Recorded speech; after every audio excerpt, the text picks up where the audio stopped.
Hello guys, welcome to the JK study online. Guys, मैं लाया हूँ आपके लिए important weekly current affair series की ये हमारी थर्ड वीडियो है। इस वीडियो में हम 4 जुलाई से लेकर 10 जुलाई के बीच में जितने भी इम्पोर्टेंट करंट अफेयर्स हैं जो आपके एग्ज़ाम पॉइंट ऑफ व्यू से इम्पोर्टेंट हैं, एग्ज़ाम में आ सकते हैं, वो हमने कवर किए हैं। तो गाइस, वीडियो को शुरू करने से पहले अगर चैनल पे फर्स्ट टाइम विजिट कर रहे हो तो चैनल को सब्सक्राइब कर लेना, ताकि हमारी तरफ से ऐसी कोई भी वीडियो आएगी तो आप उसको असेस कर पाओ सबसे पहले। तो गाइस, वीडियो को शुरू करते हैं। आज का हमारा फर्स्ट इंपॉर्टेंट करंट अफेयर है, which Indian city will host a world class shopping festival in 2023। अगर आपको पता है तो आप कमेंट करके बता सकते हैं।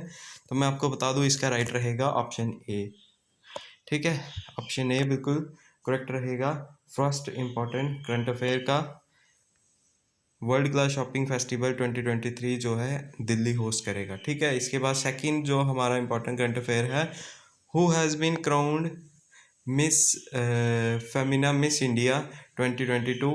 तो मैं आपको बता दूं, इसका राइट रहेगा ऑप्शन डी, यानी सिन्नी शेट्टी। ठीक है, इनको फेमिना मिस इंडिया 2022 का अवार्ड दिया गया है। तो आप याद रखना, वुमेन है तो ये इंपॉर्टेंट बन जाता है आपके एग्जाम पॉइंट ऑफ व्यू से। याद रखना, मिस फेमिना इंडिया 2022 है सिन्नी शेट्टी। इसके बाद चलते हैं हम सीधा हमारे थर्ड इम्पॉर्टेंट करंट अफेयर पे। Which nation's former prime minister tragically died after being shot at a campaign event on July 8। ठीक है, सिंपली आपसे पूछा है कि किस देश के प्रधानमंत्री थे जिनकी जब वो कैंपेन में ही थे तो उनकी वहाँ पे हत्या कर दी गई, उनको शूट कर दिया गया। ठीक है, तो ऑप्शंस हैं इज़राइल, इटली, जापान और साउथ कोरिया। तो मैं आपको बता दूं, आपको इसका राइट आंसर पता होगा क्योंकि बहुत इंपॉर्टेंट न्यूज़ थी ये।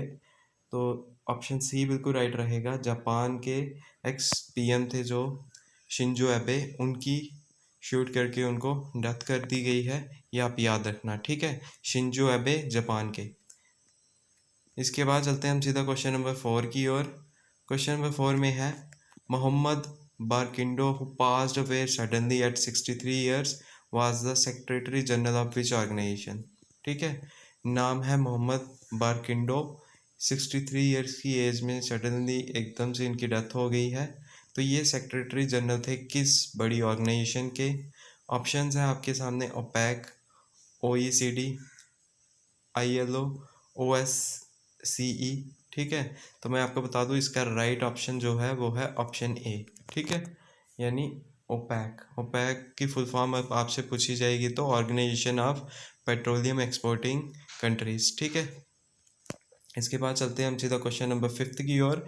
विच union minister has been given the charge of ministry of minority affairs. तो कौन सी मिनिस्ट्री को चार्ज दिया गया है इनमें से। तो आपको बता दूं, मिनिस्ट्री ऑफ माइनॉरिटी अफेयर्स की बात चल रही है तो ये थे मुख्तार अब्बास नकवी।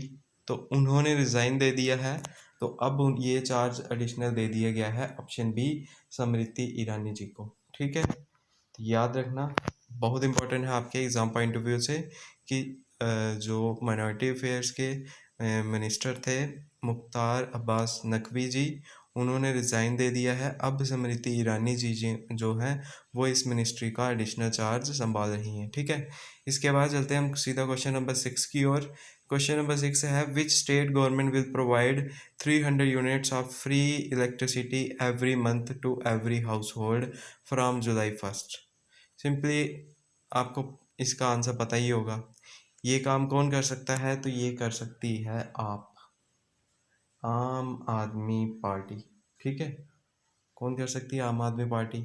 तो मध्य प्रदेश में तो उनकी गवर्नमेंट है नहीं, उत्तर प्रदेश में भी नहीं है, तो हरियाणा में भी नहीं, तो दिल्ली और पंजाब में है, तो यहाँ पे पंजाब बिल्कुल राइट रहेगा। ठीक है, तो क्वेश्चन नंबर 6 का कौन सा राइट रहेगा, ऑप्शन सी।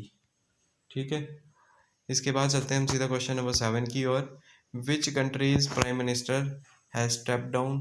तो सिंपली आपसे पूछा है किस कंट्री के जो प्राइम मिनिस्टर हैं वो अपने पोस्ट से हट गए हैं। तो मैं आपको बता दूं, इसका राइट आंसर है ऑप्शन डी, यानी यूके। यूके के प्राइम मिनिस्टर अगर आपको उनका नाम पता है तो आप कमेंट करके मुझे बता सकते हैं। ठीक है, ये मैं आपके ऊपर रखता हूँ, आप कमेंट करके मुझे बताएंगे कि यूके के जो प्राइम मिनिस्टर थे जो अभी अपनी पोस्ट से हट गए हैं तो उनका नाम क्या था। ठीक है, कोई स्कैंडल था, धीरे धीरे उनकी पार्टी के जो लीडर्स थे वो वहाँ से रिज़ाइन कर रहे थे और फाइनली उनको भी रिज़ाइन करके करना पड़ा है। ठीक है, तो ये यूके के हैं, आपको नाम मुझे बताना है उनका। ठीक है, इसके बाद चलते हैं हम सीधा क्वेश्चन नंबर 8 की ओर। Scientist have discover a large ozone hole over which region. Simply आपसे पूछा है कि जो साइंटिस्ट थे इनको एक लार्ज ओजोन होल मिला है, किस रीजन में मिला है। तो मैं आपको बता दूं इसका राइट आंसर तो है ऑप्शन सी, यानी ट्रॉपिक्स में मिला है। यानी आपसे अगर पूछा जाएगा तो ट्रॉपिक ऑफ कैंसर और ट्रॉपिक ऑफ कैप्रिकॉर्न के बीच का जो रीजन्स होता है उसको बोलते हैं ट्रॉपिकल रीजन। ठीक है, तो वहाँ पे मिला है। और ये बोला जा रहा है कि 10 टाइम्स बिगर है, किससे, 10 टाइम्स बिगर है जो अंटार्कटिका में मिला था। ठीक है, याद है ना अंटार्कटिका वाला जो ओजोन होल, बस उससे भी ज़्यादा बड़ा है ये इतना। ठीक है, याद रखना ऑप्शन सी बिल्कुल राइट रहेगा क्वेश्चन नंबर 8 का। इसके बाद चलते हैं हम सीधा क्वेश्चन नंबर 9 की ओर। Who has been appointed as the president of FATF financial action task force. आपको पता होगा इसमें ग्रे लिस्ट में पाकिस्तान को डाला गया है और अभी भी वो वहीं पे बरकरार है। तो आई होप अब विजिबल होगा आपको।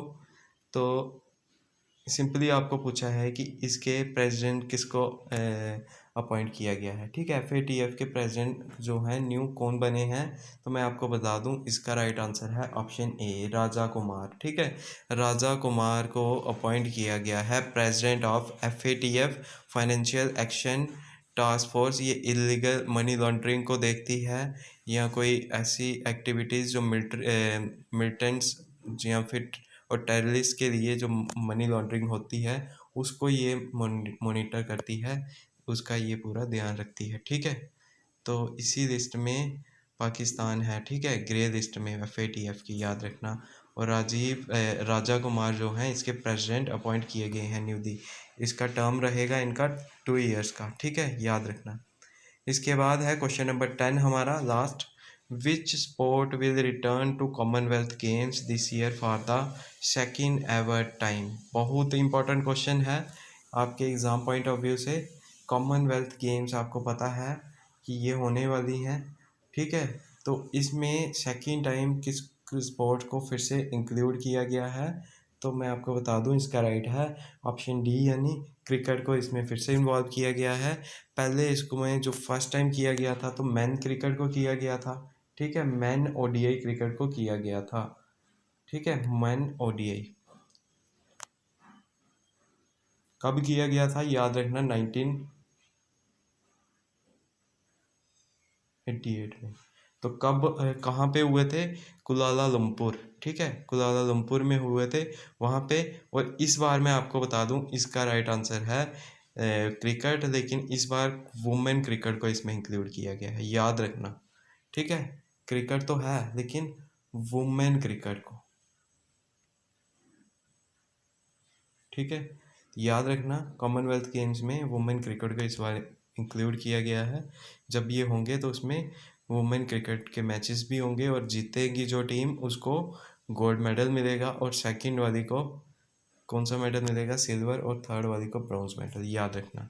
इसी के साथ आज की वीडियो हमारी कंप्लीट होती है। आई होप आपको ये सारे क्वेश्चन समझ आ गए होंगे। कोई भी डाउट रहा होगा तो आप कमेंट सेक्शन में पूछ सकते हैं। और थैंक यू गाइज। और साथ में जो क्वेश्चन मैंने आपको बताया था कि यूके के प्राइम मिनिस्टर कौन है, ये आपको बताना है मुझे। ठीक है, थैंक यू गाइज।